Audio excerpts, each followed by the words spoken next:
Hi there, this is Julie Rigg with Visit Greater Grand Forks, and welcome to another episode of Forks 5 and 5. Today we are downtown Grand Forks, right on busy Demers Avenue, with the fabulous Dave Badman. And if you don't know Dave, well, you got to know Dave and what he does in our community.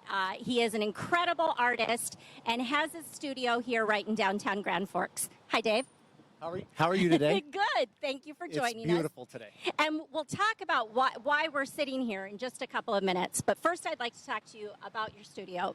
So BD, formerly Badman Design, has been in Grand Forks now for over 33 years, correct? Exactly. How'd you get started?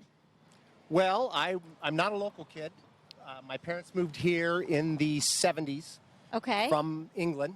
And really? I went to high school here, and after high school swore I would never get involved in education anymore. And then after 4 years of stumbling, I went to college and stumbled onto art. And from that, I decided to start doing some jewelry. And I ended up probably 4 years into college, said, well, it's going to take me another half a year. I was working full-time at a pizza parlor in town. So I said, why don't I open up a small studio? There were 3 guys that had an art studio. They weren't making a real strong go of it. And I thought this would be kind of fun, make some jewelry. Started Studio 18, which was 18A North 4th Street. Wow. And it was kind of a bet between myself and a couple of buddies that I could do it for 6 months. I swapped out pepperoni for copper and started doing it and swore I'd only be there for 6 months and I was going to move on to a larger city, and got hooked, and here I am. And over 33 years later, of a lot of crying and sweat that you never got to see. Wow, that's amazing. So I'm amazing. Oh. So your studio in downtown Grand Forks, can you tell us a little bit about it? I've been there, it's beautiful. Tell us a little bit about what makes it so unique. Well, from the beginning, in 1988, when the first studio was only 6.5 feet wide and 30 feet deep, it was always designed that you could watch me at the time build a piece, and it added some credibility to what we did because you could watch it actually being built. And each store, as I grew, one of them was right here before it was torn down at 407 Demers Avenue. I grew. Every couple of years, I had to get a larger spot. Then I got to 250 Kitson Avenue. Then we had a flood come through. Then I was in a smaller spot until I built this studio in 1999 and moved in 20. And it is 5,000 square feet of design studio and showroom.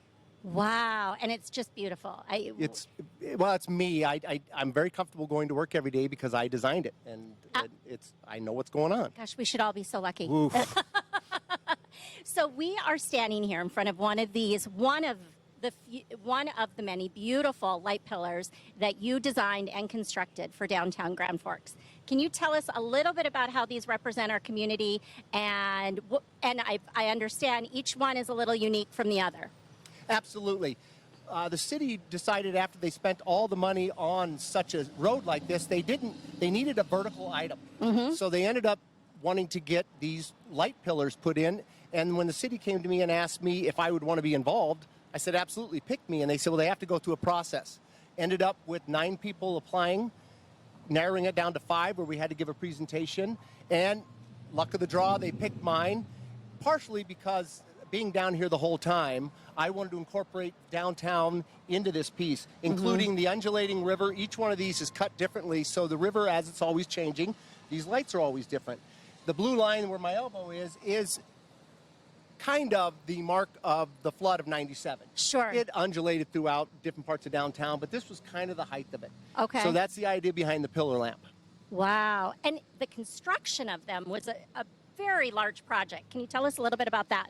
Well, one of the great parts of this is 99% of this item is created in this town.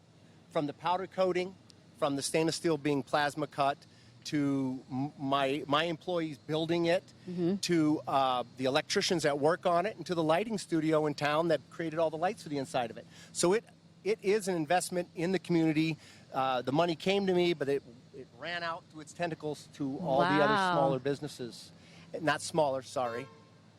Accompanying businesses. Sure. Talk about locally made, though. Absolutely. I mean, this is the epitome of that. Yep.